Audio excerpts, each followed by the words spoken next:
The views and opinions of this podcast are solely our own, with no direct intention to offend or upset. Brilliant. Fucking brilliant.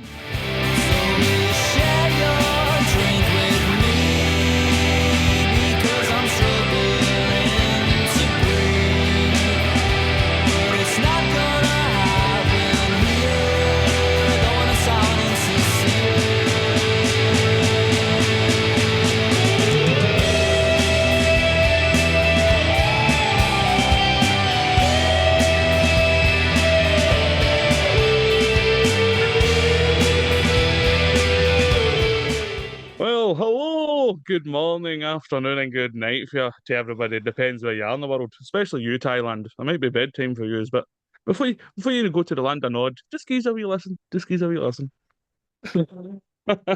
And before we even go any further, how are you doing, Craig? Absolutely splendidly. I've been suffering a wee bit of a chest infection, but I'm on the flip side of the hill, so I'm all right, mate. How are you? Well, I think I might just be starting my chest infection. But you so graciously imparted onto me. I know. I shouldn't have come in on Saturday. Yeah. I was just this morning I've woke up with a wee bit of a sore throat. But it's not so much affecting my voice yet, so I don't know if it's just my body just wanting attention. I was buoyed by the fact that I fucking just realised this morning that we're getting paid a week tomorrow. I thought it was 2 weeks tomorrow. Looked at my calendar and I was like, hello there. I know. When we get paid, I'm like a fucking to the guy lost in the desert finding water.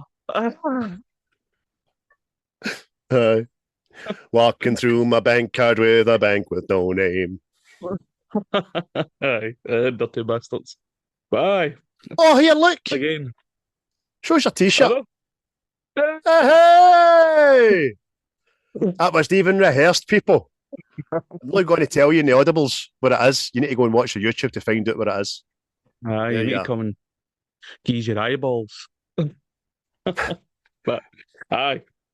Again, shout out to Quaint for their tunes there, who are finally doing a gig. That is SWG free. Yeah, man, we've got like our tickets booked. We're gonna be there, man. Like a couple old farts giving it the old, yeah. Know those guys? Yeah. You know what I mean? Look forward to it. Do you like the music? I like the music. We're about to see the young boys there with their progressive Indianapolis rock fest thing, you know. I look forward to it, mate. Rock and roll. I look forward to it. Aye. But aye. There you go, people. If you want to see Quaint and you like what you hear, SWG free, when is it? June? The 13th of June or something like that? Let me see my calendar. It's definitely June. It's getting bruised plenty there. Oh, aye, Friday the 13th, mate. Is it? No, it's the 26th. 26. So what's happening Friday the 13th? No, you've got a gig. You're I've got a gig. I am DJing and that. You're a rock DJ there. That's what it is. We're going to see Quaint the 26th, and then but 2 days later, we're in the park of Bellahouston to watch the fabulous, fantastic, amazing Stereophonics. Yes. I'm about there singing Dakota, belting my lungs out. So if you've got that and all, come along and we can all have fun together. Aye, listen, just come up and say hello.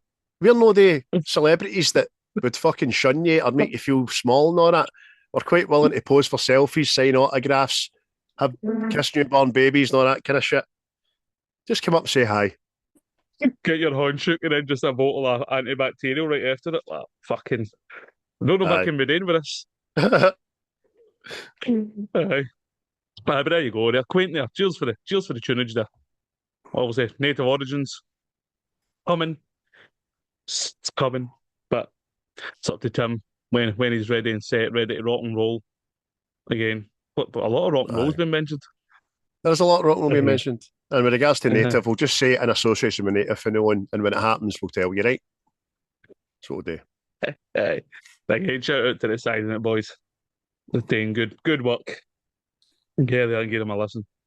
But last week, it was my pick for your list, and I picked the delight that is Lord of the Rings, The Two Towers. But before we even go down that road, right? Because I dare say it will have a lot to do with ocular delights. Oh, What were your recent watches, mate? What were you watching? Deep breaths. Right, so I'm still in Elementary Series 2, The Last of Us Series 2, The Rookie Series 7. Magic. All magic. In the back of our last podcast, I watched Alien, Aliens, and Alien 3. I've also, on the strength of this one, I've watched all 3 of the Lord of the Rings, the whole trilogy, extended director's cut, which is like fucking a marathon, but well worth it. So well worth it. I watched for the first time ever Lilo and Stitch, the original, 2002, and I thoroughly enjoyed it. It actually makes me want to watch this remake thing, because it's got great reports, actually. So I watched that. I also watched Superman, the movie, Superman 2, Superman 3, Superman 4, The Quest for Peace, and Superman Returns with the fabulous, underrated Brandon Routh. I then watched the prequel trilogy, Phantom Menace, Attack of the Clones, and I've just this minute finished Revenge of the Sith again. And I'll be probably going on to watch Rogue One and then the original trilogy and all that jazz. So that was me, mate. What about yourself? Oh, mate, like you, mate, I get right into the aliens. I done Alien 1, 2, 3, and 4. But I stopped at Romulus because I'm not ready to trust. I'm not ready to give that second go. Because it just Alien fucking 4, annoys me so much. is that Resurgence? Aye. Aye, Resurrection, I think, maybe. Resurrection, sorry. Aye. Aye. Right, don't get me wrong, it is what it is. Quite actiony. I enjoy it. Again, it came out when I was quite young, so it was like fucking yes, man. You know what I mean? And whatever. But then I watched Bad Thoughts. Anybody that's a fan of Tom Segura, if you like his comedy, you'll like that. It's like 6 episodes, like wee short films. I thought it was funny. Quite outlandish, but it's funny. Like you, I also we've done a deep dive into the old Lord of the Rings, obviously Fellowship, Two Towers, Return of the King, but then I went further and done The Hobbit, The Hoblet, Desolation of Smaug, The and Hoblet? is it the Battle of the Three Armies? Aye, Billy Connolly, man. Could you do me a great favour and all just sod off? Fucking brilliant. On your recommendation, I went and seen Sinners, and I enjoyed it. It was good. If anybody likes From Dusk Till Dawn and stuff like that, you'll enjoy it. Because that was the vibes I've got off it anyway. Aye, very much so. Aye. Then I watched Carlito's Way. Oh. Aye. Oh, it was a way back to the past. You know what I mean? Oh, aye. I like that. It's a great film, that. I didn't know there was a Carlito's Way too. I heard that and all, but I've never partook. Aye. I did not partake. I watched Fountain of Youth, Apple TV. It's a Guy Ritchie film. Natalie Portman, John Krasinski. It wasn't so happy, but that's the one I was talking about the other day, and I got the name totally wrong. No, I think you said the fucking Treasure Hunters or something. Aye, wait, oh fuck. Obviously, that vibe I got off it. You know what I mean? No. Yesterday, I went to the IMAX to see Mission Impossible, The Final Reckoning, and I enjoyed it. I did. The action bits, the stunts, and all that. It was definitely escapism. So good stuff. If you're into Mission Impossibles, I recommend go to see it in the IMAX because it is a visual experience, as the French would say. I'm maybe going to do that tomorrow afternoon, and then I'm going to watch the first part tonight. That's what I'm going to do, just to get my bearings. I'm sure that's on Netflix now, I think. Oh. For some reason I know, I just thought I would go back and watch some bad stuff that happened in the 90s. And we were talking about it the week before. So I went and watched Lost in Space. And it wasn't so happy. It was the Oh, happy. it's fucking really no happy, man. I remember that song being in the charts and everything. I know, mate. It was so bad. But, I mean, I've mentioned it in the past. See, talking about bad CGI and all that. Go back and just watch the start of that film. You'll see the CGI. That's what I'm talking about. But I also watched last night Until Dawn. It's a film adaptation for a PlayStation game. It was alright. If you liked Cabin in the Woods, I reckon you'll like that. So, All right. and that was me. That was me. That was me rounded off my journey. Because obviously we were delayed. We were delayed with this podcast. Yes, we were. Of power supply shortages. Aye, I didn't tell the people in the group, face group. I just said unforeseen circumstances. But the fact was that Christopher's mother went on holiday and took the fucking power cord with her. Aye. Such as the connection to Tunisia, we couldn't get the fucking codes. Oh. So Chris and his brother were sitting in the fucking eating beans at a can by candlelight. Aye, with a barrel with a fire in it, in the living room. Just started going, do do do do, itchy back. I'm it's over. Brilliant. We were doing that in the work. What a laugh we have. Almost makes it bearable. Oh, aye. It always makes everything bearable. But, well, all Killer Delights are over and done with. But we did watch The Two Towers, which, by the way, 2002 this came out. You know how old that makes me feel? I was 10, I think. Judging by when this came out. This usually came out December time, didn't it? Aye, it was, because remember, there's a wee factoid that I'm going to say this could be a Christmas film. But obviously, as we've been doing, what else happened in 2002, mate? Take it away. Tell us what happened. Let's go back to the year. Back to the year of our film, Craig's turn. Okay, 2002 is a good year for lots of things and a bad year for other things. Some of the world events, 2002, were the Bali bombings. Quite prominent, if you remember that. Rest in peace, all those that suffered. There was also a Venezuelan coup attempt. Don't remember anything about that, but there we go. There was an outbreak in 2002 to 2004, SARS.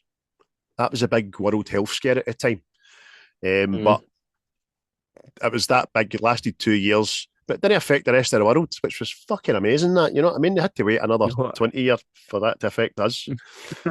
So that happened. There was also the introduction of digital music players and the rise of early digital radio. Now, obviously, digital radio has stuck with us and it's fucking smashing. It really is. DAB, as we probably know it better. But the digital music stuff, many discs and all that just didn't land at all. There's a kind of big retro following for it now, but at the time, it was actually a good technology, but it was a bit complicated. I used to use them as backing when I was singing in the pubs and all that, but never took off. And they were too dear and all. Try to buy an album and all that, you're like, get to, you know what I mean? Because by that time, people were starting to just copy stuff off the internet and burn their own CDs. So there we go. They tried and they failed. But the pictures was a happy place. If you went to the movies, you could see a great follow-up that we talked about a few weeks ago, but I've still not seen it. American Psycho 2 came out in 2002. A good follow-up that was Men in Black 2. That was a good follow-up. Loved that. Loved the third one better. I think that might be on a list. Road to Perdition. We both enjoy that movie, don't we? Great film. Tom Hanks, Ed Harris, and that. Pissing the rain all the time. Star Trek Nemesis. That came out. Don't remember it offhand, but I know I've seen it. You know what I mean? I think that was the last Picard one. I think that's one of the first films I've seen Tom Hardy in. All right, aye. Aye, I'm sure You're- he's like a clone of Picard or something like Right, aye. I think you're right. Aye, I remember that. And then there was Pierce Brosnan was still Bond. Die another day. Die that. another day. Shitey Madonna song, man. Guess I'll die. It was actually all right, that film. Another one was Collateral Damage. We talked about that, didn't we, last week? That was a good Aye. film. And we were given birth to Tobey Maguire's version of Sam Raimi, obviously, Spider-Man, the first of the trilogy, which was absolutely banging. Oh, young me was moist, I tell you. Moist. Young, excuse me, is that word moist? It just choked me up there. Younger me went to the pictures to see that. That was fabulous. And talking about bad CGI, that didn't have it. It stands up to this day. It really does.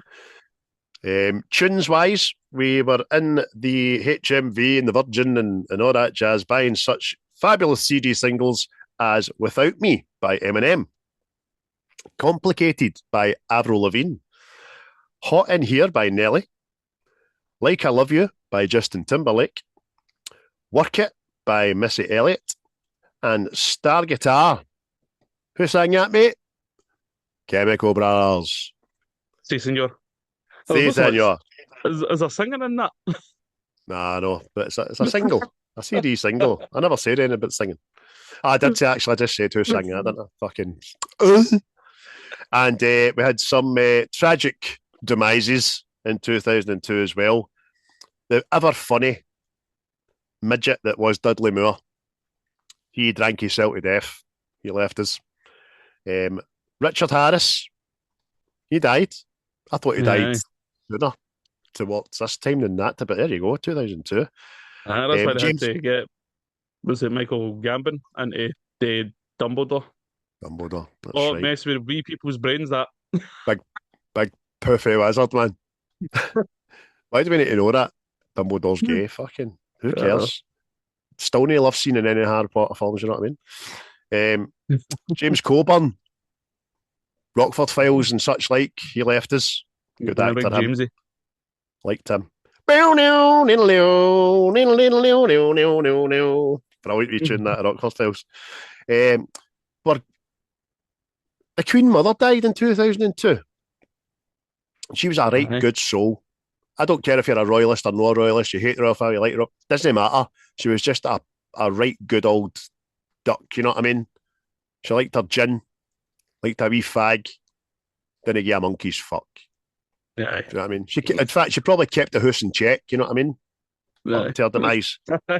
With the royal slipper. Here you bastard. Aye, diamond encrusted backhander to the jaw. The wee shite. Peggy Lee, she left us a raw singer. Mm-hmm. And lastly, the great late Spike Milligan decided to pop off up the big crystal escalator to the pearly gates. So there we go, mate. That was 2002 in a nutshell. Oh, pistachio shells. There you go, 2002. Shit was going down, man. Young 10-year-old me. What was that? Oh, I don't know what I was doing. Just the world was waiting to be taken. Do you know, I know exactly what I was doing. 2002, I was at the League Cup final and the Scottish Cup final, which we won under Alec McLeish, last minute, Peter Lovengrans, smashing. And then the latter half of 2002, we were going into a treble winning season, which was even fucking better. Diodora strips and all that jazz. Didn't know we were born, mate. I've been saying that a lot recently. We were NTL daft, so we were. Oh, so many letters. But as well as all that going on, the Two Towers come out. And superb. Superb. I called into the interwebs here, give you some information on the film. Please do. Yes. £94 million, dollars was the budget for this film. Unbelievable, isn't it? Sorry, but I just need to say that is unbelievable. That's it. Aye. And it brought in a healthy wee sum of $939 million, according to what I looked at. Same, And that's mate. without everything else that get fucking bought off the back of it. Aye. Toys, costumes, everything under the sun. That's without today's market. And today's market, which I read somewhere and forgot to write down, currently trades at around $50 to $75 million a year through various fucking things. Do you know what I mean? Unbelievable. That's ridiculous, man. Ridiculous. Smack my Obviously- bitch up. Smack it. I've seen that music video all day now. Oh, outrageous. Sorry to interrupt again, but I want to say people don't understand what I meant there by saying that is unbelievable. I mean, it's unbelievable value for fucking money. See, when you think that, let's pick lately, Fast and Furious 10, 330 million was the budget for that. And it's got fucking motors in it. Motors. You know. 330 fucking much. And look how that shite. Was it all right watch? No, But was it worth that? No, it's eye garbage that. It's junk food for the eyes. But hey, it's like like we said before, the old methods and all that go a long way. But we'll touch on that and all because there's plenty of that in this. Aye. Obviously directed by Peter Jackson. Got a lot of time for Peter Jackson. I mean, I didn't mind his King Kong film and everything. So not at all. I mean, aye. The cast. I've wrote down a plenty here, so get your notebooks if you want to check it. Or you can just go on the internet like most people do and check it yourself. But we got Elijah Wood, Viggo Mortensen, Ian McKellan, Orlando Bloom, Andy Serkis, Miranda Otto, Christopher Lee, Liv Tyler, Sean Astin, Karl Robin, Bernard Hill, Brad Dourif, Billy Boyd, John Rhys-Davis, David Wenham, Dominic Monaghan, Cate Blanchett, and Hugo Weaving. So, I mean, and you didn't even mention Andy Serkis. Stardom. Know what I mean? But what a cast. What a cast. And they all play their parts. Aye. It's like, what did you say the other day there? That fucking Orlando Bloom was 24-year-old. Aye. And I can't even mind if this is before or after Pirates of the Caribbean. True. But we got a wee quick synopsis for people that, I mean, I do imagine there's still people that haven't seen this, but... Aye. My girlfriend is one of them. She was nearly dumped the other day when she said this. But she's not a big movie fan, so I'll forgive her. But I will make her sit through these, as I will Star Wars and Superman.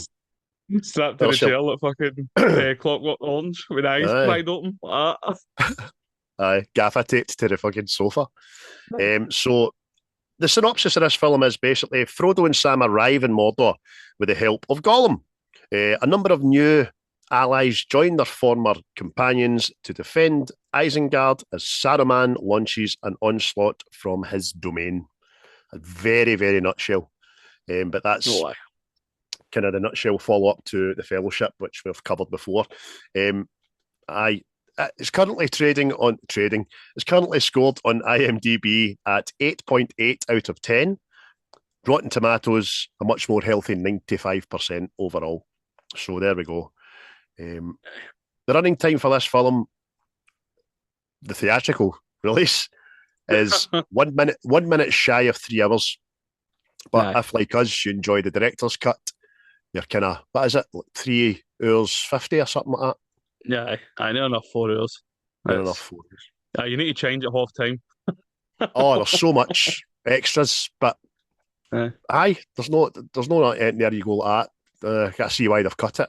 It adds to it. It certainly adds to it. So I would suggest getting a wee hold of that. Aye. Well, what was says. There was anybody who's not watched the extended one, there's like a big scene with Boromir and Faramir and Osgiliath. It's like a flashback, you know what I mean? Which I thought would have been nice to see. I think the both of us were in agreement with that, you know what I mean? But definitely. For whatever reason. I mean, Sean Bean couldn't have been fucking too chuffed, but no, but it was they still get paid for it because it was something like Peter Jackson phoned him and asked him to fly back out and shoot it, didn't he? That's it. It's yeah.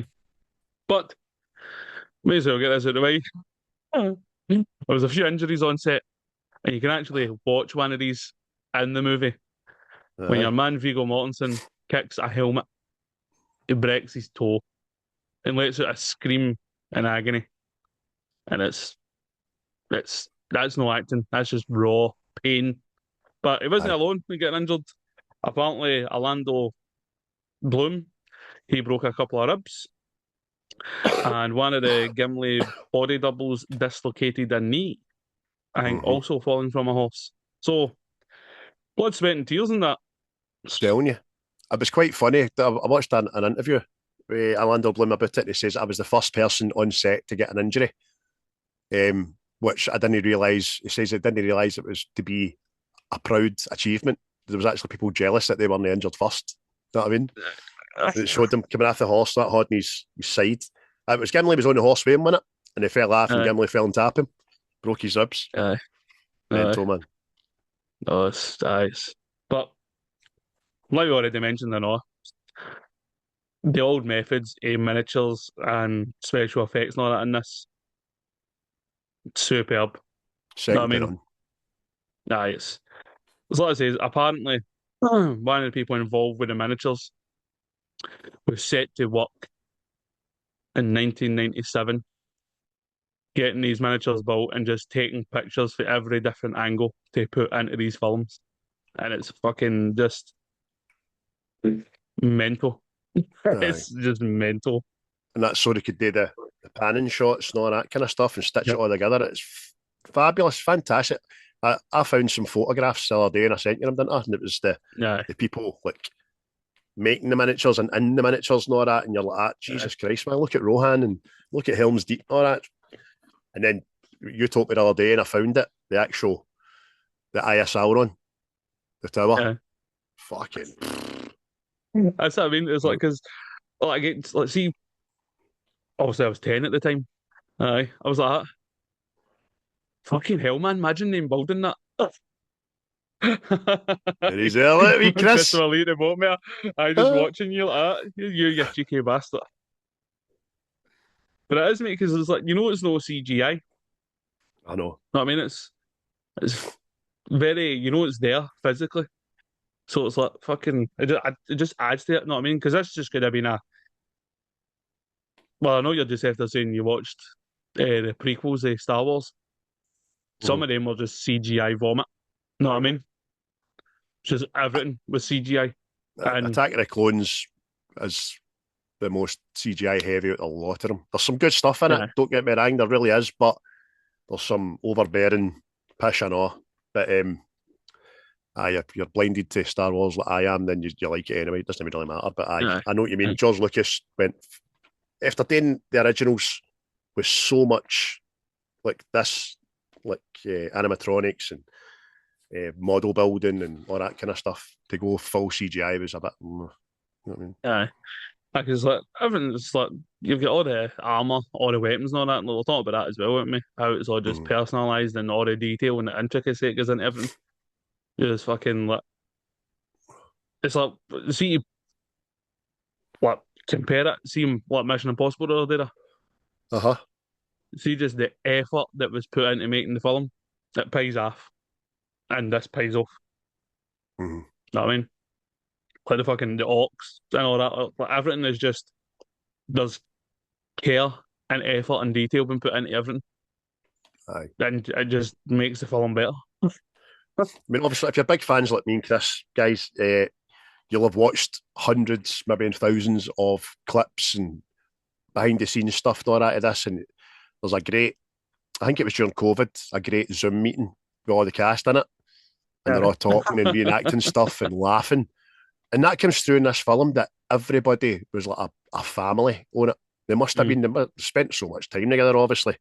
But you talk about personal stuff in this.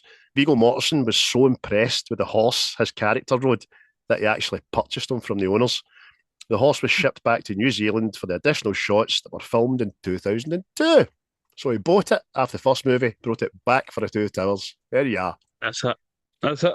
I mean, I like the cut of your jib. So if anybody can carry the column on a horse. When he falls and he gets back on a horse, that's the horse. No, that's the horse. That's the horse. Don't know what his fucking name is, but that's a horse. I'm sure it's dead. I'm sure it's dog food now. Is that what the name of a film or not? A Man Called Horse or something like Aye, about Indians and all that, innit? It's a cowboy and Indians film. that? Is that him that gets hung up? Is that him that gets hung up by the nipples? That one? Might be. I'm not sure. Could be. Investigate that. That fucking frightened me as I read that. Yeah. Sexy. You want to marry my daughter? You'll be strung up by the boobs. Father. Strong man, strong nipples. Get to hanging. But trilogy. Is it your favourite of the trilogy? Oh, yes. We usually leave this to the end, right? But I'm going to say it now. I think every one of these films is a 10 out of 10, right? They just are. But if we could dial it up to 10.5 out of 10, this would be it for me. It's flawless. Absolutely flawless. Yeah. I think I'm in between. It's like I said to you the other day there. You like the last one, didn't you? Each film has its own thing, have you know what I mean? Like the first one, The Fellowship, I think, is mere fantasy. I'd say it's one of the most fantasy fucking films ever. Whereas this one is a bit more action and fighting and etc. You know what I mean? But also world expanding and all. Oh, definitely. The whole Rohan thing, you don't see that until this film. Which, I mean, I read it was like a thing. The Rohan designs were inspired by Vikings, right? And I'm like, nope, obviously. It's like fucking, they're all Vikings, these people. Fucking, they've just not got the horns and the helmets, know what I mean? Aye, and they don't stay next to water.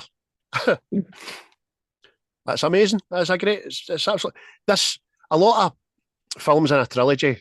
The middle ones can be not all the time, but it can be like a filler movie. Do you know what I mean? Yeah. Just a stopgap between the great beginning and the fabulous end. But you're right, mate. It's world expanding. It brings in other people, other cultures, even the tree herders and all that coming into it. There's a lot more focus on Merry and Pippin, which is, again, the director's cut is even more Merry and Pippin in it. But this movie gives birth to why my favourite character is my favourite character as well, but we'll get to that later. But it's amazing. So you're torn between this and Return of the King? Aye, because I feel it's got everything. See, Return of the King, I think it's like a splice of both films. I mean, because obviously Fellowship is more fantasy based. This is more fighting and action based, and then the last one I think is just a splice of both. Know what I mean? And plus, the Return of the King's got your favourite fucking line of all time in it. Innit? Aye. But we're not saying that. We'll say it then. I will say it then when we do that one. But do you know what, guys? This is like picking your favourite Oasis song. It can change. Do you know what I mean? Because it's that good. Trilogy is that fucking good. But with regards to people talking about the best follow-up to an original, I would say it's up there. It's up there with Godfather 2. It's up there with Empire Strikes Back, Police Academy 2, Back to the Future 2, and all that stuff. Well, I will say this, and it may be controversial to some people, but I'd say this is the best movie trilogy ever. I can't argue with you. I mean, it depends what you're into, but for me it is, because it's just fucking,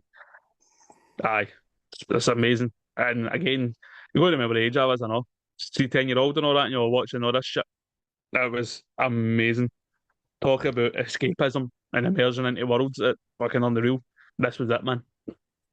Still amazing to this day, and it will still be amazing in another 23 years. It's timeless because of the period and the setting of it. It's fantasy, mythology, and Tolkien, man. Fucking, I just kind of, again, it kind of try not to lean into that conversation about the Rings of Power series, which has just been dissected, and Tolkien has been totally fucking misrepresented as far as I'm concerned. Do you know what I mean? Aye. But it's an argument for another day. We've done that to distraction, I'm sure. Yeah. But we done a rundown of people that were in the film. Mm. There was actually 2 people that turned parts down for this. Oh, the fannies. Tell us who they are, Chris. Tell us who they are. Well, for the part of Ewan, Uma Thurman actually turned that part down. Fanny. Aye. Oh, I should say it since. Oh, I regret it greatly. I regret it greatly. We also had Kevin Conway turned down the part of Theoden. Fanny. Aye. And by the way, I'm not angry at Kevin, because I firmly believe Bernard Hill smashed it. Oh, aye. But by the way, I heard it plays Ewan. She's all right, I know. Oh, aye. Definitely. But I couldn't believe it was people turned it down. I mean, I know they filmed these 3 films all at the one time, so Do you know what? The As well, Chris, do you know what else as well? Had we seen anything like this before it was made? Probably not. I mean, you're trying to compare it with other things, not I mean, it's... So I know there has been fantasy films out before, but I don't think getting on this scale, know what I mean? So it's maybe seen as a career suicide or something like that, but I don't know. We've already touched on the people that have like knocked back early Marvel and all that kind of stuff, thinking, fuck, superheroes? No. And they're like, it's ever since. Fuck, wish I'd done that, but it's just a choice you make. Aye. Plus, I remember at the time and all, see when this came out, it's fucking 3 hours long, no, that fucking, that's too long. And I'm like, it's curious. Curious. But, aye. Andy Serkis as Gollum, mate. It's groundbreaking, isn't it? Oh, we didn't know at the time either that Andy Serkis was fucking Andy Serkis, because to date, I think he's got over 230 different voices alone in characters. The guy's an absolute genius. I'm not even going to sully his name by trying to do Gollum, because I can't do it anyway. And plus the fact in my chest, if I try to do it, I will get into a fit of coughing and probably die. There's people out there that are good at it. And I wish I was good at it. Again, he was another one that wasn't sure about it. Because technically he wouldn't be in the film, but obviously now he's the man in demand when it comes to fucking motion capture, isn't he? So aye. But he gets his flashback scene, doesn't he? As a wee hobbit. Aye. That's it, definitely. But again, it was like another thing you just see when you watch it, right? You just know you're used to like CGI characters and all that shit. And see then that was like fucking you just I get for struggling for words, like you just thought it was like a real person there. You know what I mean? Just fucking just seen again, just the mixture of practical, and because obviously when you get introduced to the character of Gollum, he attacks Frodo and all that. And see when like you've got Elijah Wood and he's holding his horns back and it's like real horns, you know what I mean? You're just like fucking it goes between seamlessly. It was brilliant, man. That's excellent. Excellent. And you're right, mate, what a character, what a portrayal. But so well done, man. Again, you can see behind the scenes stuff. You see Andy Serkis crawling about with the body things on him for the seat. It's brilliant to see him. It's the same as Bernard Cumberbatch doing Smaug. Aye. Watching him do that, you're like, fucking it. They immersed themselves in the character. Amazing, man. Aye. It's an art form in itself. But let me tell you this. Sorry. On you go. No, you why then, mate. Why then? Go. No. I was just going to say that a fun fact was that they couldn't recruit enough men in the 6-foot height area to play Uruk-hais. So men from 5 foot were then cast as well, and they were affectionately known as Uruk-lows. Fun fact, man.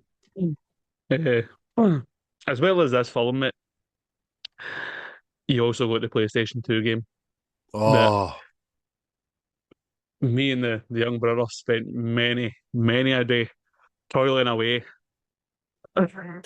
telling you, man. What a game. What a game. I think I was in the Battle of Helm's Deep for 2 days, man. Couldn't do Okay. it. It was absolutely brilliant, man. I'm just going to actually see how much that's retailing it now for the PS2. Well, like the game itself, that gets like 8.3 out of 10 on IMDb, and it's 4 out of 5 stars. Is it per? You can get it for 25 quid on the Amazon there if you've got a PS2, because PS2 games are quite dear now. It's No, obviously the favourite of the PlayStation franchise. So there we no, go. But what a game, mate! What a game! So realistic and hard, wasn't it? It wasn't overly easy. no, no. As I mean, mate, it was just it's, again one of the things that started. Well, we were obsessed with this. See Lord of the Rings, mate. I was obsessed with it. Fucking everything, man. like we were talking about ages ago and all that. Like fucking, I was looking at fucking tattoos and all that. You know what I mean? That fucking. I actually It's saved a just video not. off of TikTok that was Tolkien, it was Lord of the Rings tattoos. I'm very seriously contemplating getting one or two of them because they're great. Aye, belters.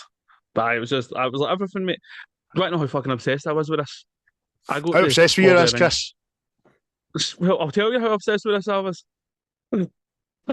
I get the Trivial Pursuit game bought for me twice. Oh, excellent. You still got it? Huh? Yeah, No, still get both of them. brilliant. So, my first kind of reaction there was to say to you, bring it into work and we'll have a game at it. But then I've just realised that you know the answers to all the fucking questions. So, no point. Why? Well, that was one of the one memory we had for it and all, right? My old boy, he's not overly charmed with these films, shall we say, right? Hmm. And we were all playing this, and part of it there's a DVD for it, right? So it popped up like name this city, and I went, "I was Goliath," right? And he went, "God, son, we're going to win this. We're going to win this." Proud Um, oh, it was funny as fuck, man. But aye, that it's moment. but aye, obsessed with it, mate. The games, fucking mate. I think me and Div had fucking posters. Do you know that? I'm sure we had posters. It's it wasn't healthy because No. what it brings me into my next, but Helm's Deep, the absolute joy that is Helm's Deep. Oh, amazing, mate. And the filming of Helm's Deep sequences was so grueling and went on for so many months. I think about 3 months it was, wasn't it? Yep. That Peter Jackson gave all the extras a free T-shirt to commemorate the experience. You've got to Aye. remember, for 3 months, these actors and extras were under like rain, so they were sodden. Do you know what I mean? And cold, and probably waiting around a lot of times between scenes and all that. So I can imagine it be a very taxing place to earn your crust. Oh, aye, definitely. What was it? The T-shirt said "I survived Helm's Deep," Aye. but I'll tell you for what, worth it. So worth Oh, it. amazing. I'm sure we'll be fighting between us to say it's probably my favourite fucking scenes later, but we will be talking about it a wee bit more depth. Oh, But amazing, fucking amazing.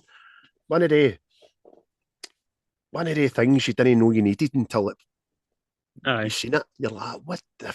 This is what cinema is, man. It's amazing. that's exactly Thousands it, and mate. thousands of urukai and just the pensive weight to that old bastard fucking misfires his arrow. Aye. Again, mate, it's like I says, it was pure immersion. Know what I mean? See when it was going on, you were there. Mm-hmm. It felt real. Know what I mean? Fucking obviously, and again, it's again people have seen this. That's Helm's Deep is there, but it's no there. It's a wee fucking mini. It's a wee toy. It's Lego. You know what I mean? You're like, "Ah, but you can believe it's there. Aye, It's aye. superb, man. And how long does it go on for? Is it no, like fucking Aye, half an a hour? good long Know while. what I mean? Aye, It's easily. it's it's like the big centerpiece. Know what I mean? And it was well worth it. Know what I mean? It just you were right into it. Fucking aye. Tell you, man. Aye, Try to It's hark that back to see you it's first seen that it. good and it's that long. It's got its own acts within the whole act, if you know what I mean. Because it's got varying levels of like stages of how like closer the Urukai are getting in and all that. Do you know what I mean? And then it's got side plots like fucking wee Gimli and Aragon on the bridge and all that. Do you know what I mean? Which we'll get to as well. And just the Aye. carnage, just people getting slaughtered, fun and explosions and big jaggy ladders. Big Jackie Ladders. I know that's what I'll talk about all day, isn't it? Because Uh, even like, see when you're watching the battles of Helm's Deep, it cuts away to Merry and Pippin with mhm. the tree ants. Know what I mean? You're going, and I remember being seeing when we were younger like that. Why get that bit to fuck? When to use fuck off. Back to this battle. And the Jaggy Ladders, that was always sticking with me with the game again, because that was one of the things you had to do. You were along the wall and you had to go and push the ladders back off. And it Aye. was fucking going from one end to the other, and you're like, no one. Could never get it, man. But eventually I did. Aye. It was smashing it. I tell you, man.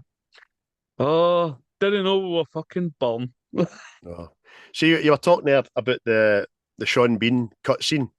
Um, Boromir, for those who know. Hmm. Sean Bean had finished shooting his scenes and had returned to England when he was asked to return to New Zealand to film an elaborate flashback scene.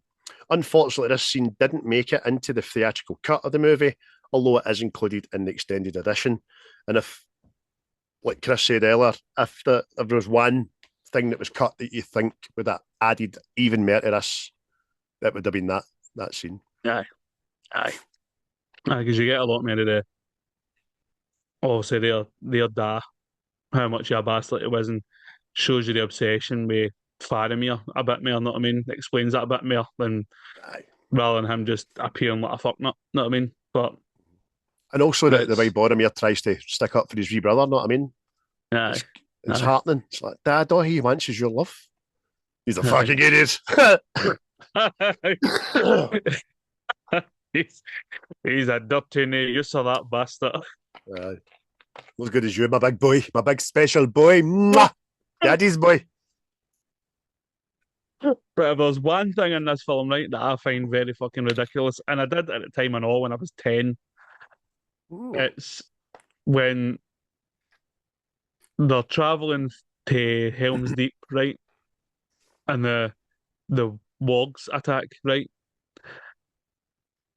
And Gimli's riding a horse and fucking Legolas grabs it round that side, right? Instead of swinging up that way, he grabs it that side and then swings himself up round the other way. And I went, no, you fucked that. You fucked that. Aye. That was an elaborate piece of CGI that you probably go, oh, all right. No need for that, Aye. mate. Just go on the Just horse. smell it. Go on the- Smell it. You cut that Boromir thing, but you left that in. Aye, that's right. You're just showing off, Legolas. You're a dick. Aye. Nobody likes you. I know. I know the whole thing that elves are supposed to be elegant and defy gravity and shit like that, but that was just fucking. It just seemed. It just seemed. I know how mental it was going to sound that it didn't. It didn't seem real in a fantasy film, but it just No. it just didn't seem plausible at all. Aye, there's You know what I mean? elegance in there's You can elegantly get into a bath. You know what I mean? Don't need to fucking get into underneath the bath and back round it. You know what I mean? Elegant to get into a bath. I just imagine fucking Scrooge McDuck girl diving into a fucking toilet. Or Peter Griffin trying it. Oh, This didn't go as planned at all. uh, another question I've got for you. Like, we we're talking about Merry and Pippin with the tree ants and all that. Obviously, Pippin suggests to Treebeard, no, take his other way, so we go by Isengard sort of thing. Do you think Pippin was smart enough to go, once we get there, we might see something, and the tree ants will change their mind? Or was it just his, see what he said, the closer we are to danger, the further we are from harm? Aye, I've never really thought about it, to be honest with you, mate, but it's a good question to ask you. Could be either or, couldn't it? I Mm. suppose. Pippin does come across as probably the the smartest. But it was definitely the smartest of the two. But he seems to be a wee bit more mature out the four hobbits than the other. Than I don't know why. It's just a feeling I get because sometimes he says stuff that's more mature. Like they're getting carried on the orcs' backs, and he's clearly no well. You know what I mean? And Mary's fucking a bit shite in his cell about him. I gave my pal a drink on it, and they fucking poured wine or whatever it is down his sort of bucky in it. Poured bucky down his throat, and he's worried about him. And you're right, you're right. And he goes, "Aye, I was just it's an act, man. Don't worry." To make him feel better, you know what I mean? Aye. And then, like you said there as well, when he's talking to the tree beard and all that, and he seems a wee bit wiser. Seems to take things a wee bit more serious. So could be either or, mate. Is my long fucking winded answer to that question. What do you think? No, it's just fun.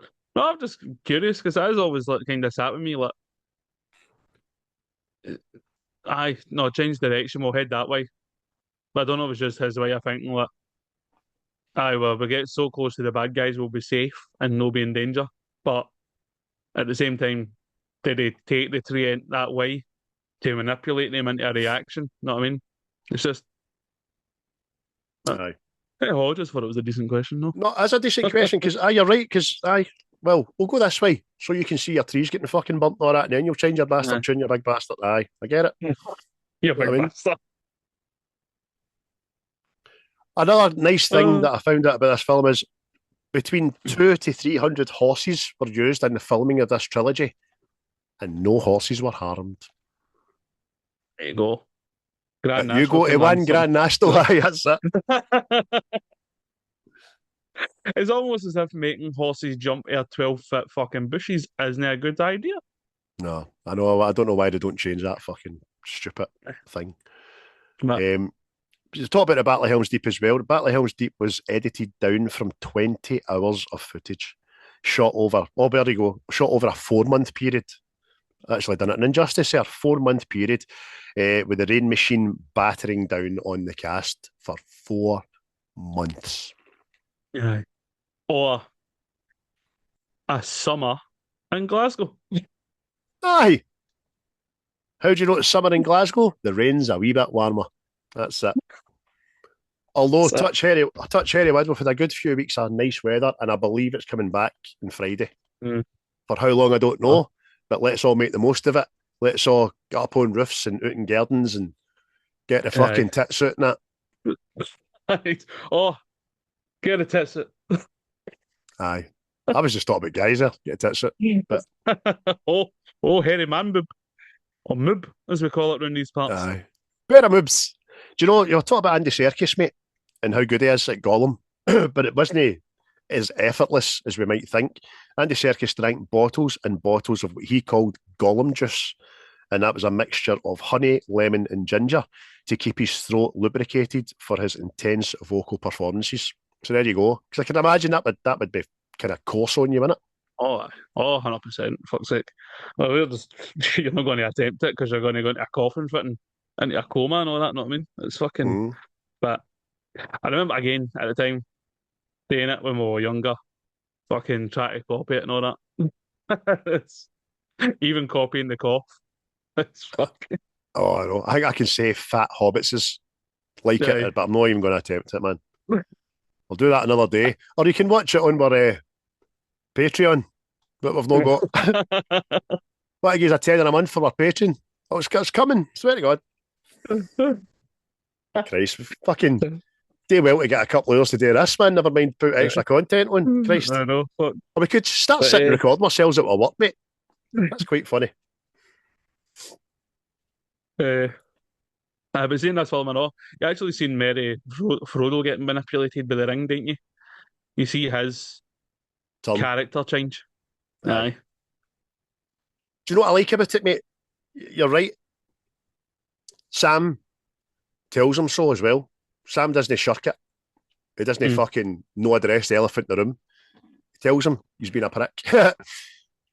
Obviously, it's you, it's no you, it's that ring, and I can't carry it for you, and all that kind of stuff. So, but it does kind of carry it for him in the third film, but we'll get to that. You know what I mean? We'll get to it. But another thing I thought was brilliant and didn't really expect it at the time. See the whole Gollum Smeagol thing? Like they're two characters in the one. Thought that was fucking superb, man. Genius. Because you've just mentioned about Frodo. That's early Smeagol. That's what happened to Smeagol. He had the ring for so long that it tore him in two. You know what I mean? So there we are. Aye, it's brilliant. It's genius. And again, Andy Serkis does it flawlessly. He's done it. I've watched him doing it on chat shows, talking to himself. You know what I mean? You're like, fucking so good, man. But that brings us to favourite scenes, mate. Why are Bam, bam, bam. Right. We're both going to say that probably our favourite fucking scene of the whole thing is the Battle of Helm's Deep, and we'll talk about it. But we'll try and get a couple of other ones in beforehand. Let me just pick one at random here. I've got so many. I really like the marshes, but when they've obviously Frodo and Sam have came across Gollum, they've tamed him, for want of a better word, and Gollum's agreed to take them to Mordor. So he takes them through the death marshes or something. Yeah. Aye, the Death that's Marsh. what it's called. Death Marsh, which is exactly what it sounds like. It's a marsh, but obviously there's only like one way through it. And if you look into the water, all you see is just under the water is dead bodies, man. And they're haunting to look at above the water. Aye. Obviously, Gollum says to Frodo, don't look in their eyes. But Frodo all of a sudden becomes entranced and looking at this body, and then the eyes open and Frodo falls in, and then he's under the water with all these kind of ghostly fucking things trying to drag him down, and it's frightening, by the way. I remember seeing it for the first time in the pictures, and I'm frightened by this. I was 25 or something when this was it. I was kind of uncomfortable. And he's getting dragged down, and he's got his mouth open. It's always bugged me in that manky water.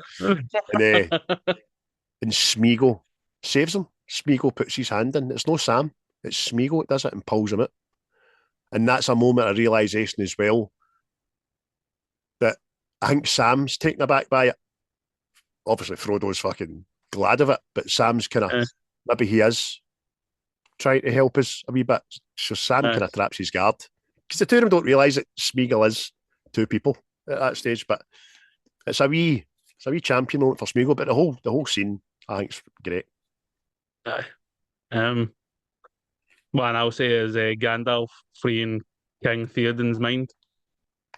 It's just like a fucking exorcism. It's because it's funny at the same time and all.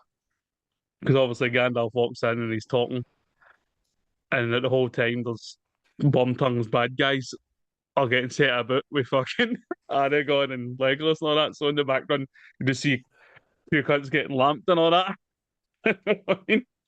And like we were talking about it, and all it's just see the change for like Theoden looking like this horrible, shriveled, fucking possessed guy to turn him back to normal, and it just fucking again so well done.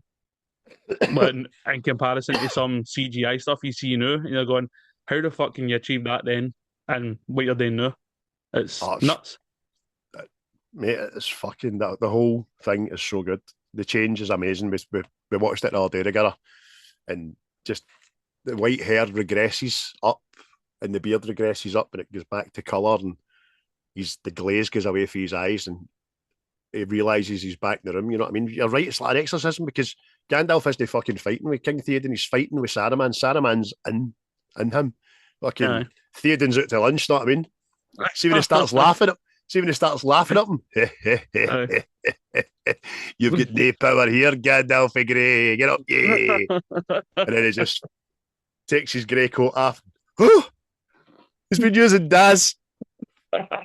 No fear. Yes, it does. Again, mate, it's the dialogue in it. I know it's fucking superb. It's die. I really like it. I really like it. As I say, Stu, I pointed out the other day, I really like it when it gets Saruman out of King Theoden. It cuts right over to Saruman in his wee tower, getting blown across the room with his wee slippers on. It's fucking brilliant. Brilliant, man. Aye. So that was one of my ones as well, obviously. There's what else?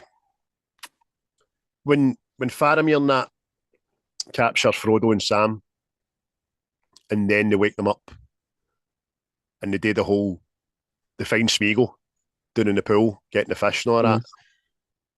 That's tense and all, because Frodo cares for Smeagol, obviously, because he sees himself in him, I suppose.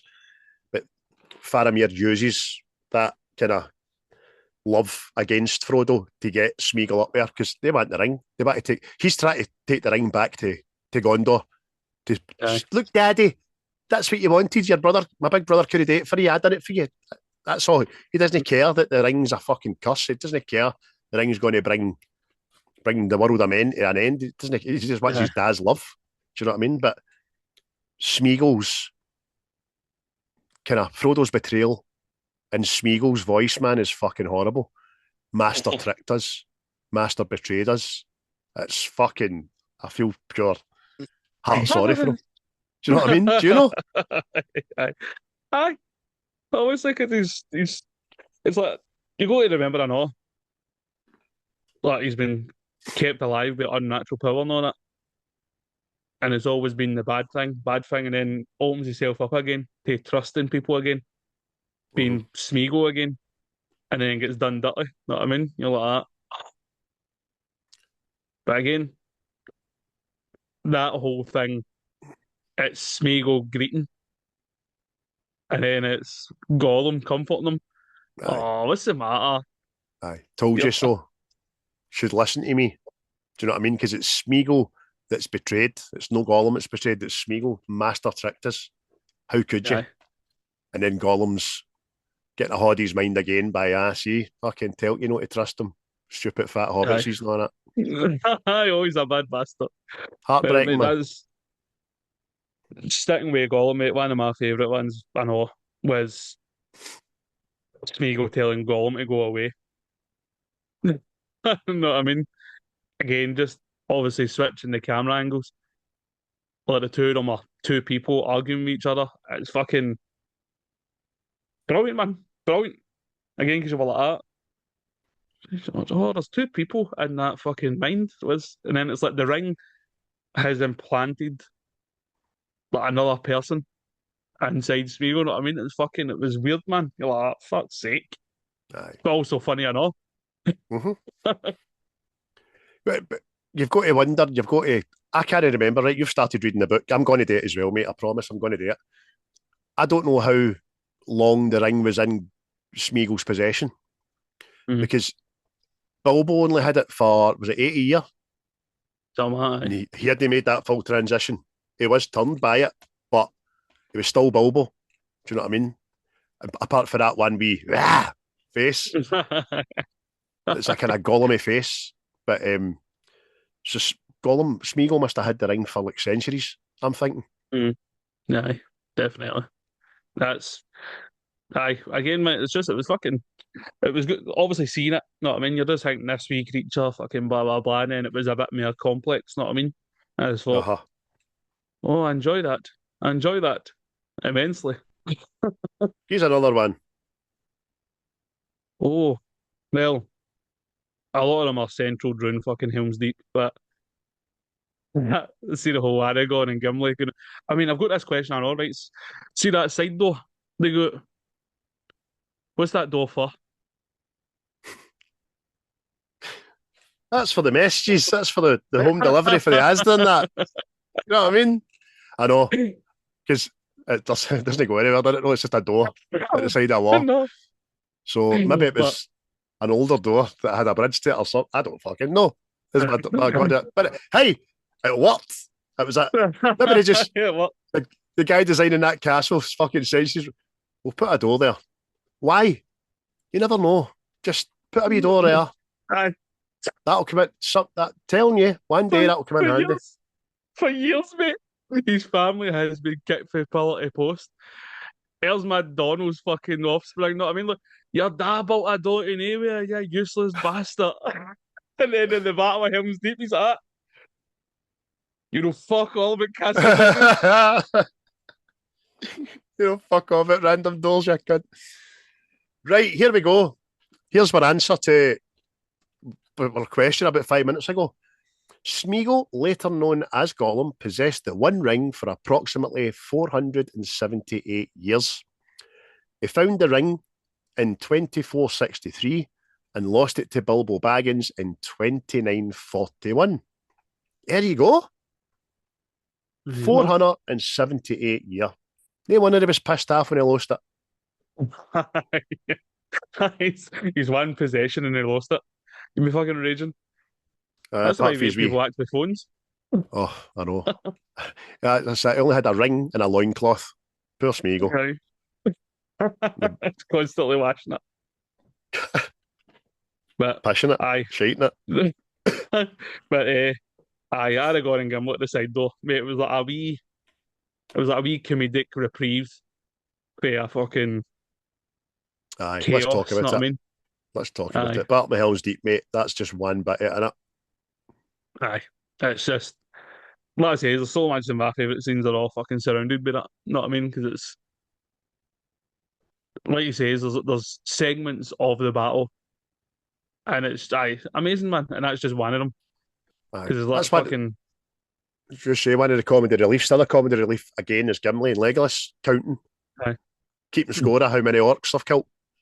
Do you know what I mean? Like, hey, I like that. It's quite funny. It's man, it's fucking. And then it's like you've got that right. Obviously, there's a section where the Helm's Deep, the wall gets blew up. So there's like another section to fight in that part as well. Know what I mean? Then there's the retreat. It's fucking just. It's immense. Can't say enough about it. Just the whole product. Like even see when the wall blows up as well. You feel like they've blew up a real wall. You feel like they've blew up a part of a big fucking castle. Because it does not look like chunks of fucking styrofoam or whatever that is landing on folk, because it's no falling lightly. If that doesn't make sense, right? But it's falling like fucking tons of rock, chunks of tons of wall. You know what I mean? On orcs and all that. You're right. The explosion is immense, man. So it's when it lands. It doesn't bounce. It just goes boom, stays there. Know what I mean? And it's clearly a model being not clearly a model, but it's a model that's been blown up. Know what I mean? And you're just fucking mesmerised by it like that. Oh no! I know. Listen, we mentioned it earlier on. See the standoff, just waiting in that first arrow. That's intense, man. Nobody knows what the fuck's happening. Who's attacking first here? Right, yous have turned up to kick off, but yous have stood there. What's going on? Yeah. Right, obviously, the old man can't hold the arrow and let's go right in the orc's neck. See the way the two other guy beside the guy that gets shot. Look at him. They've just fucking killed Davy. You bastard. It's funny. And I think it's caveated by the line like, well, somebody say something, but is it we had to start somewhere? Somebody had to shoot first anyway. Yeah. I can't remember. I was even the old guy, see when he gets shouted at, like, fucking hold on the now. He's like, oh, was that me? Oh. Sorry. My fault. Aye. It's even the thing I know, see when the rain starts just before the battle starts. You hear the rain hitting off the armour, just that wee tin fucking ping noise like that. It's the detail, man. You just go, it just doesn't get thought about now. No. By the way, see the orcs? Orcs are some of the most fabulous fucking creatures I've ever seen on cinema, right? I think they're brilliant, absolutely brilliant. See when their armour's getting made, I know, just fucking. We know how that noise is done. We've seen the guy with the chains on the bin and all that with the orchestra, right? But seeing the just raw fucking kill shields and swords and masks and all that. Fucking, they're brilliant looking, man. It's amazing how easily the orcs fall, because I think they just look unstoppable, man. They look like big machines, don't they? It's just like, oh, we might be up against it here, lads. Big units, man. They're great. They're nightmare fuel, by the way. I'd love to dress up as one. Aye. Just Running would. Aye. Run about lamping cunts and suck it all street. Meat's back on the menu, boys. Another one I'll say it all. See when the Nazgul appears in Osgiliath and it goes to snatch fucking Frodo. Again, mate, I just thought that was fucking something else. I know, man. You're like, oh. We just mentioned nightmare fuel. Fuck's sake, man. They are nightmare fuel, I know, man. You know what they're like when Frodo puts the ring on, because you see the kings. They were once the leaders of men, weren't they? They were once the kings of men, but were trusted with the other rings that have since fucking left the Middle Earth. But other fucking freaky bastards, man. Aye. Flying early deed marshes and the big dragon things and all that. Aye. Oh. That's freaky shit, man. Freaky. That's. I mean, imagine you get up during the night, my name's stored in your hall. No. No. I think I would just die there and then. So, any more favourite scenes, mate? I know we've got plenty, but I know. I do like it when the wogs attack, I know. Aye. I'll say that, man. When the wogs attacking, see just the big dug bastard things. It's just fucking.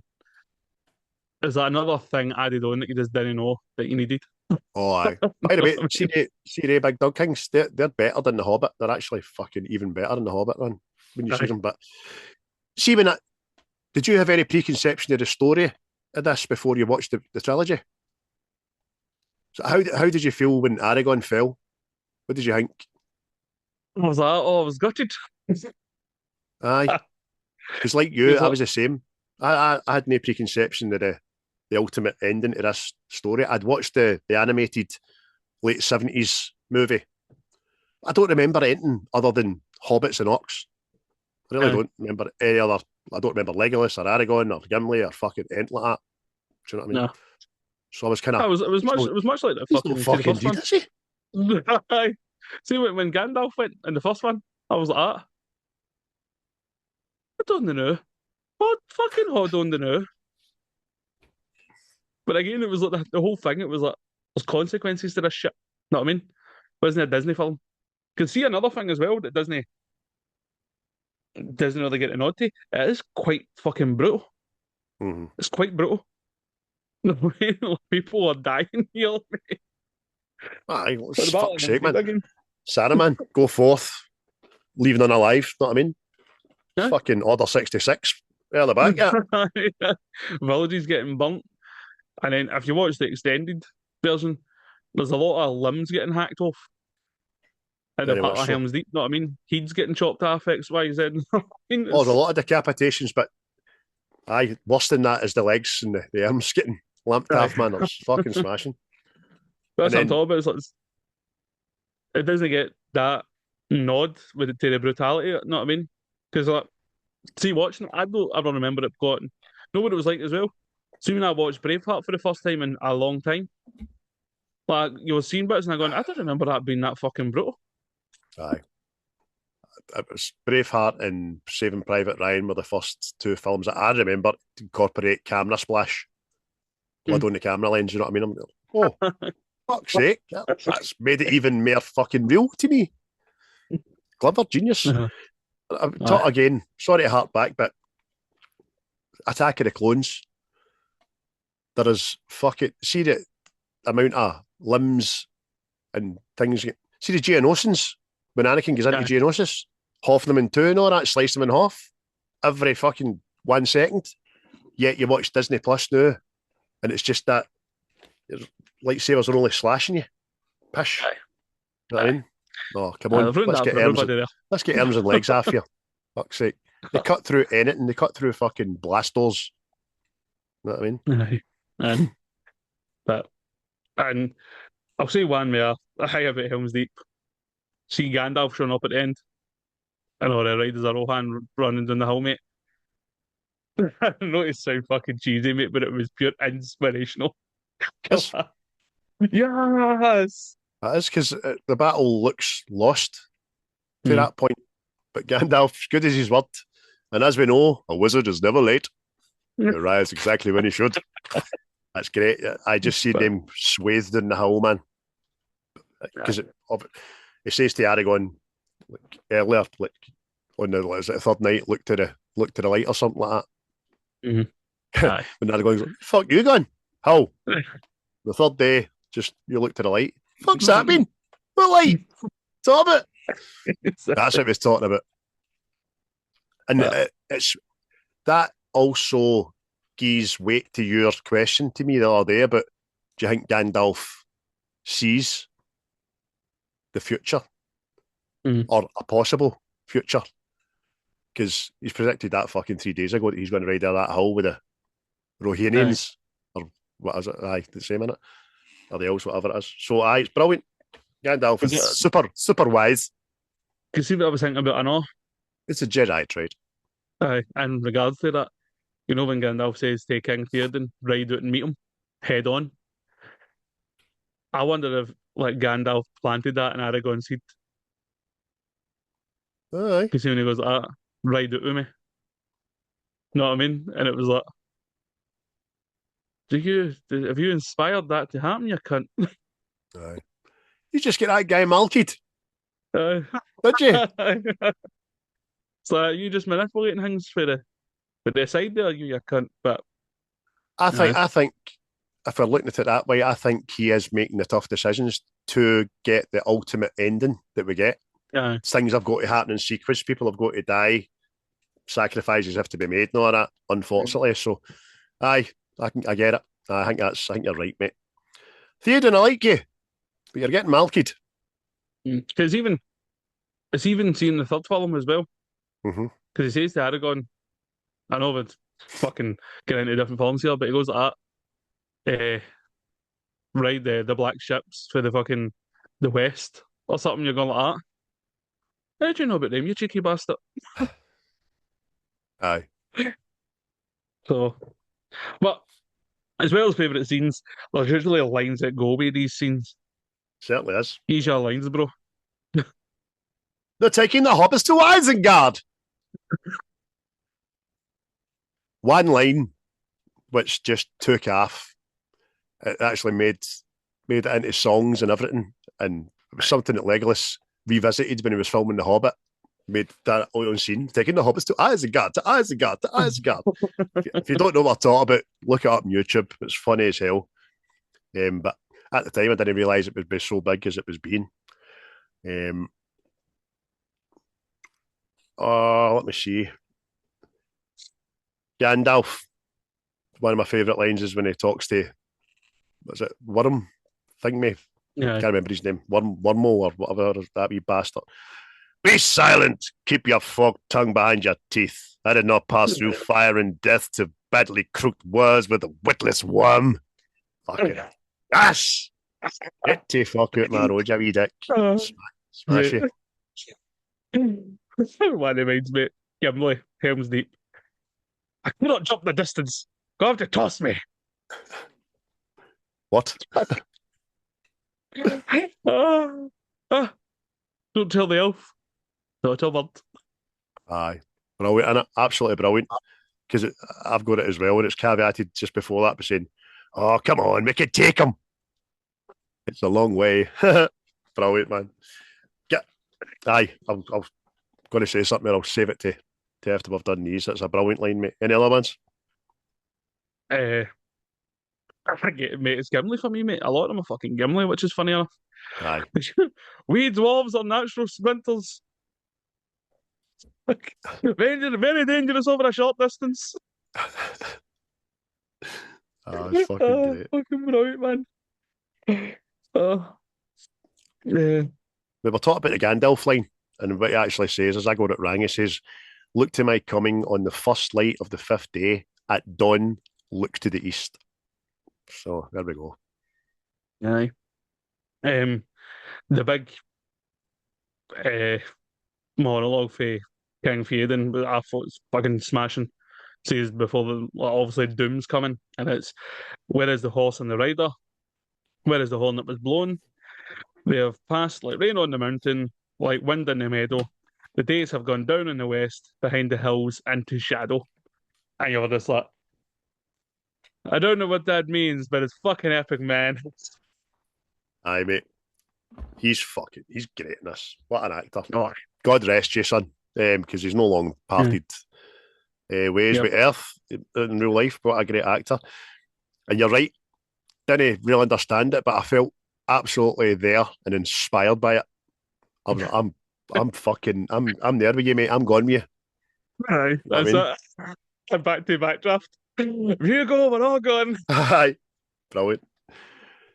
Even when Aragorn and Legolas Aragorn mainly says to him, "Oh, it's fucking, we can't win. How can you say this?" And he just grabs Aragorn and goes, "What would you have me do?" You know what I mean? Mm. I need to fucking inspire these guys. I need to be a leader. I need to tell them an untruth to give them a shred of confidence. That's what a king does. Do you know what I mean? It's like, we talk a lot about working, right? And having, by the way, disclaimer, I don't mean in our work, I mean work in general, about how your managers or leaders, you look to them for positive stuff and they don't deliver it, and it makes you feel fucking shite. You know what I mean? Yeah. That's what a leader does, a king does, a manager does, a coach does, a mother and a father does. That's it. You've got to give them a shred of confidence, a shred of hope. It's brilliant, man. Aye, definitely. Okay, I'll give you another one for Theoden. 12 deeds await, now for wrath, now for ruin, and for the Red Dawn as they charge out. You're like, I fucking did this, king! Ah! Freedom! I mean, I could expect that coming out of Macho Man Randy Savage's mouth, by the way. Oh, aye. Definitely. Oh, Bonesaw, yeah. 3 minutes. Brilliant one. Legolas, we mentioned this as well. We talked about it. Talked about it off camera. Legolas seems to be a bullet point to let you know what's going on in a scene a lot of times. Aye. Do you know what I mean? Just says random stuff. A sweetie wrapper has been dropped. Someone has had sweets. Do you know what I mean? Shit like that. Because he just turns up to places, looks a bit, senses and smells, and a red sun rises. Blood has been spilt this night. Is it, mate? Aye. What's for that? He's a buzzkill, that bastard, isn't he? Fuck off. What'd you bring him for? He's I good know. to look at. I like Legolas a lot more in the Hobbits trilogy. I don't know, like him in this. He's not my favourite character. He's not a bad character. He just seems a wee bit up himself, but I suppose that's the elvish in him, because they think they're far superior to any other species, don't they? That's it. That's what we were talking about now, how he kind of learns humility through these films. So, it's like, obviously the fellowship is still that I'm a fucking elf, I'm highborn sort of thing. There's a bit of camaraderie, and then come the third one, it's fucking total camaraderie, you know what I mean? Oh, aye. They're all brothers, man. The third one. Aye. But, I'll give you one to Gollum and all. Because I don't know why, but we say it all the time. So he's talking about with the fish. And they just, give us it raw and wriggling. Fucking brilliant. See the amount of times that pops up in a conversation. Oh. Aye. Use it raw and wriggling. No bother, darling. Lie back, you think of Rohan. I've got a wee line for Ugluck. Mm-hmm. You know who Ugluck is? Looks like meat's back on the menu, boys. That was his name. I was today years old when I found out that guy had a fucking name. And it was the Orc number 3442. Oh, I know, man. Aye. Fucking.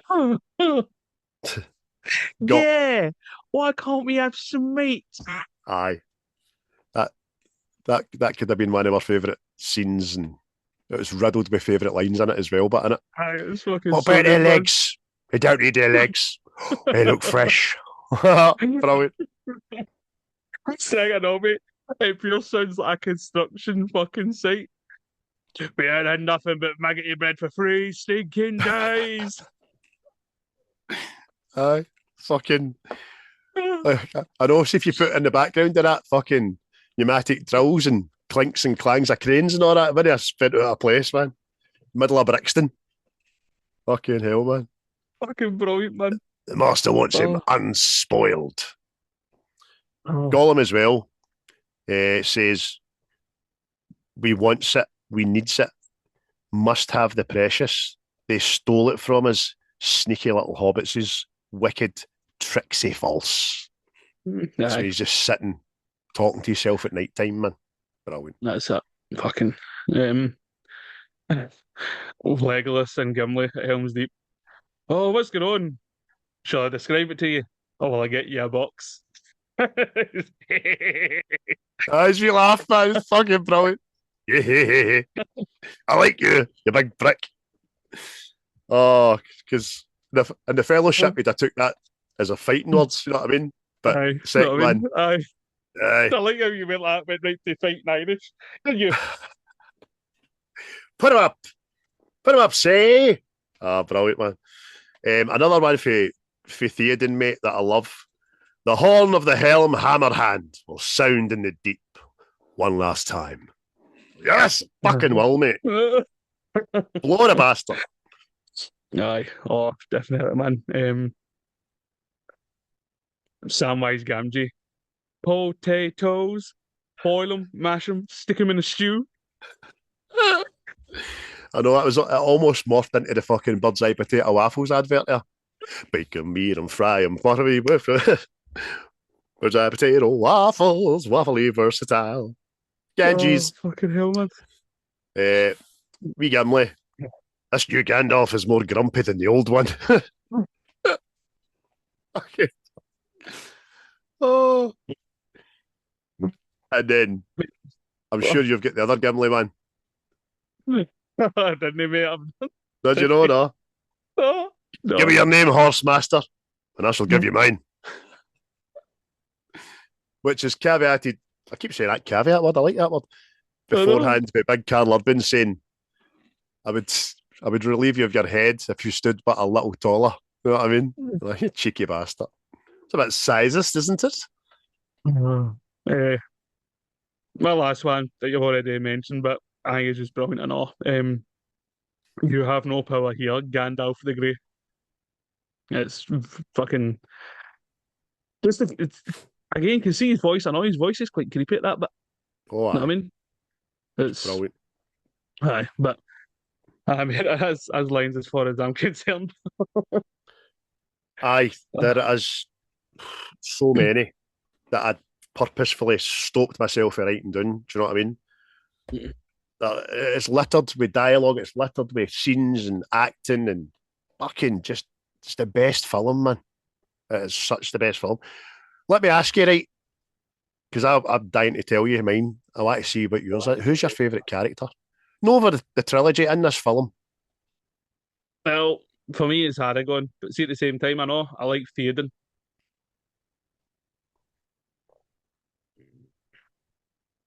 I'll go Aragorn, mate, because he's the one true king. Aye, I get that. My favourite character in this whole movie is Gimli. I love him. You see that? I fucking love him. You're right in what you say about Theoden, by the way. King Theoden is immense. Tremendous, by the way. Absolutely tremendous. Like Gimli in this film he has the comic relief, but he's a wee fucking warrior, man.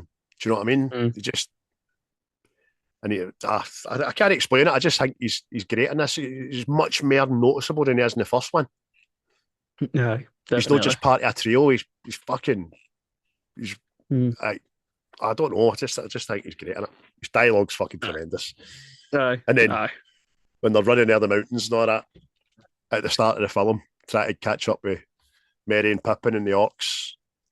Well, they don't know they're trying to catch up with them at first. They're trying to catch up with Frodo, but and he's trailing behind and all that. You know what I mean? They've been running for 3 days, and I said that to you, didn't I? I said, how the fuck did they no stop for 3 days or eat or drink?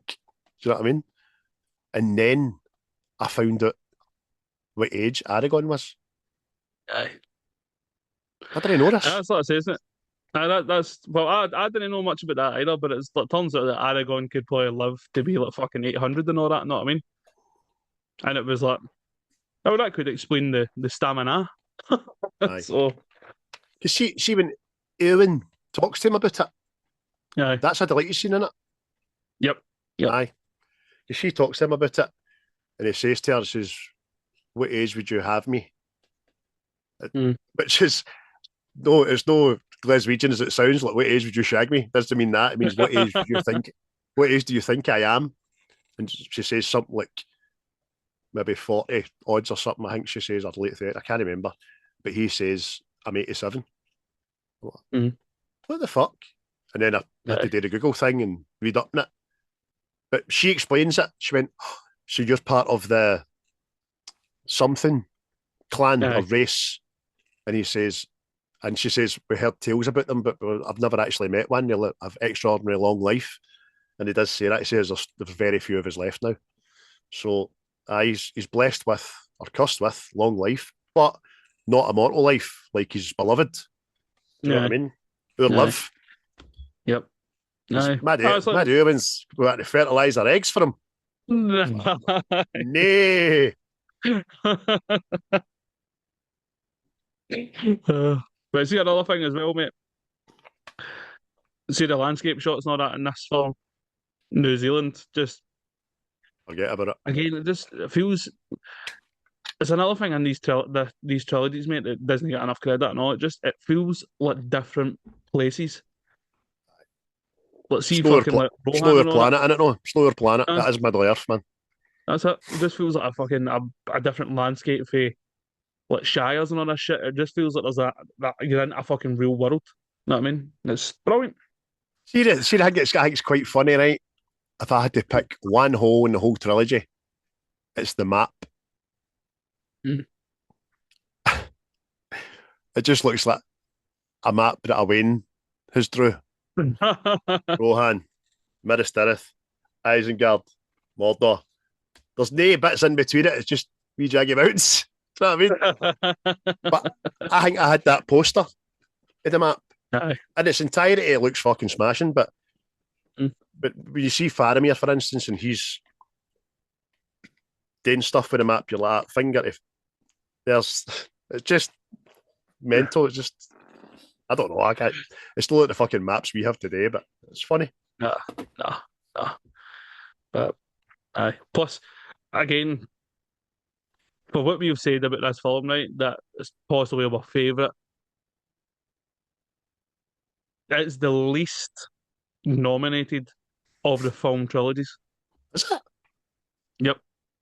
Tell me more. So, it won 2 Oscars, right? Mm-hmm. And was nominated for another 6. So, I mean, it's the one least liked by critics as well.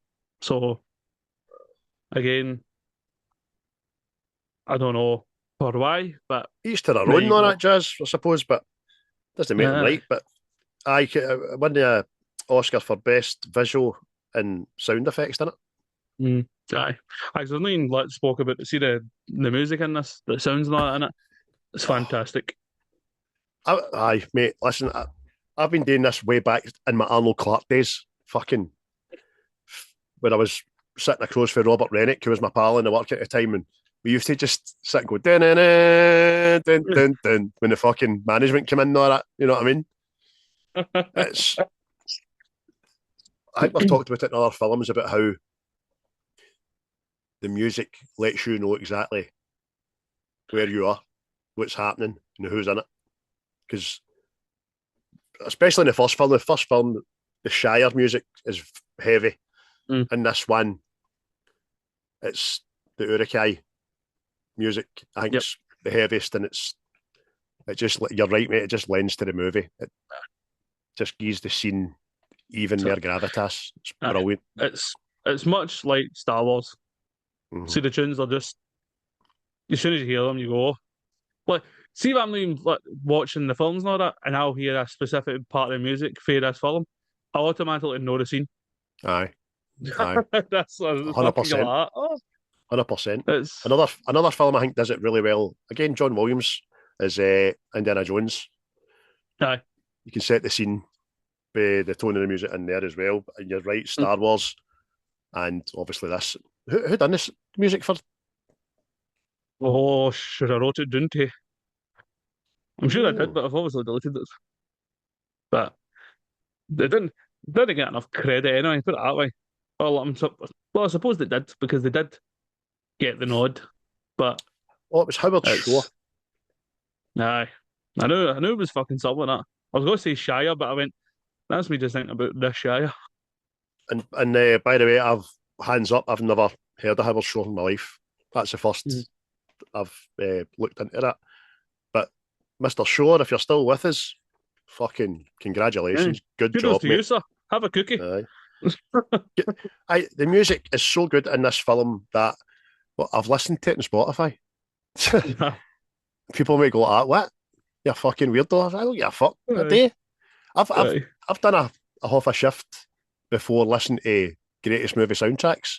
Like fucking Aye. Back to the Future, followed by Star Wars, followed by Indiana Jones, followed by Close Encounters of the Third Kind, and then Superman, The Man of Steel, and I don't care. It's good. And I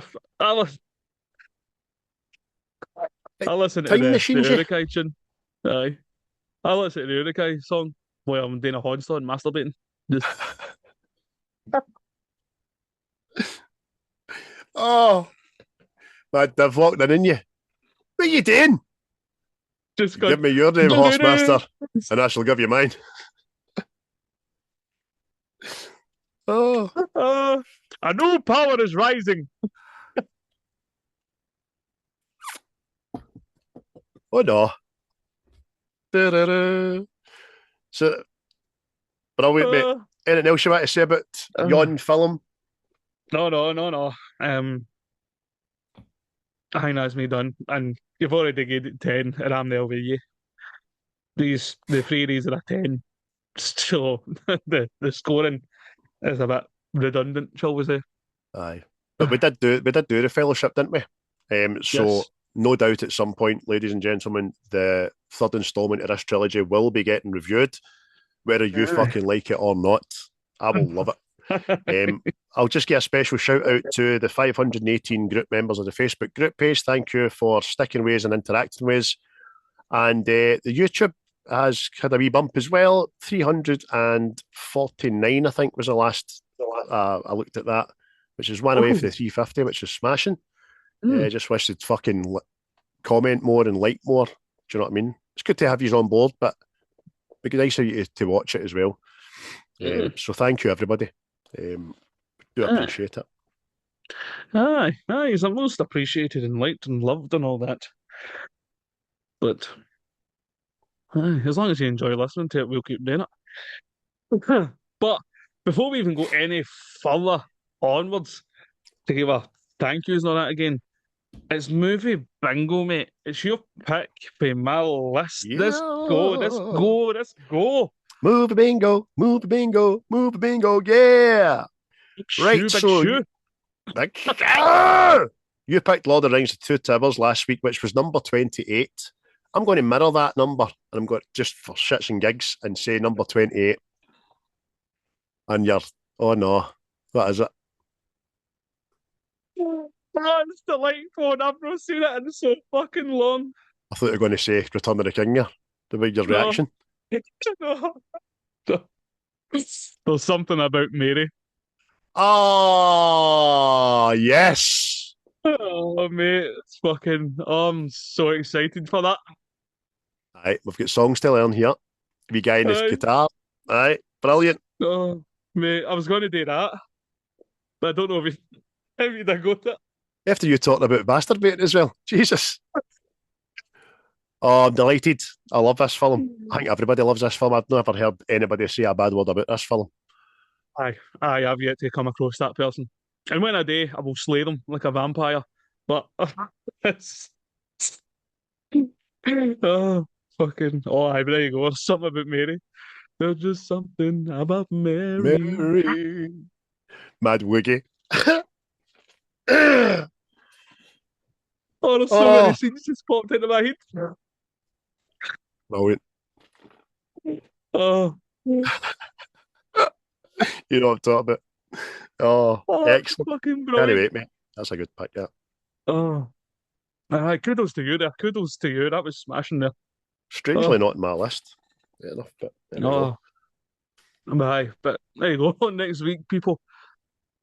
It's the delight that is. There's something about Mary is coming.